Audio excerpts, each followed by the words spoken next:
Otavalo informa.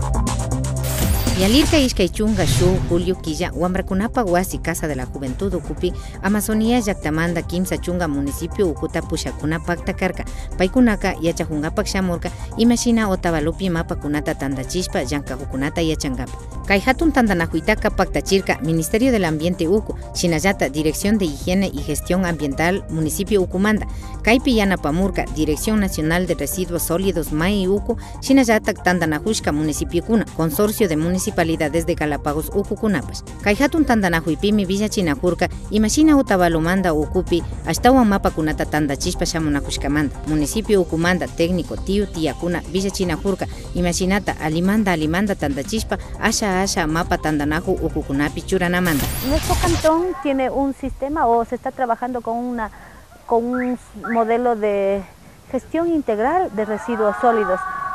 Como es de conocimiento general, nosotros estamos trabajando desde la separación de los desechos en la fuente hasta su destino final en el relleno sanitario.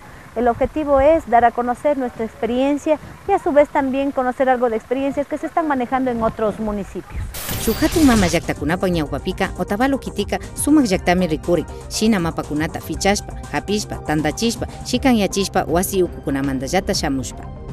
Común, nosotros no tenemos ningún tratamiento, tenemos una fosa común en donde se bota todos los desechos sólidos. En los municipios amazónicos estamos empeñados en tratar los desechos sólidos, así que venimos acá con el objetivo de aprender de la experiencia de Otavalo y obviamente capacitarnos en tema de desechos sólidos.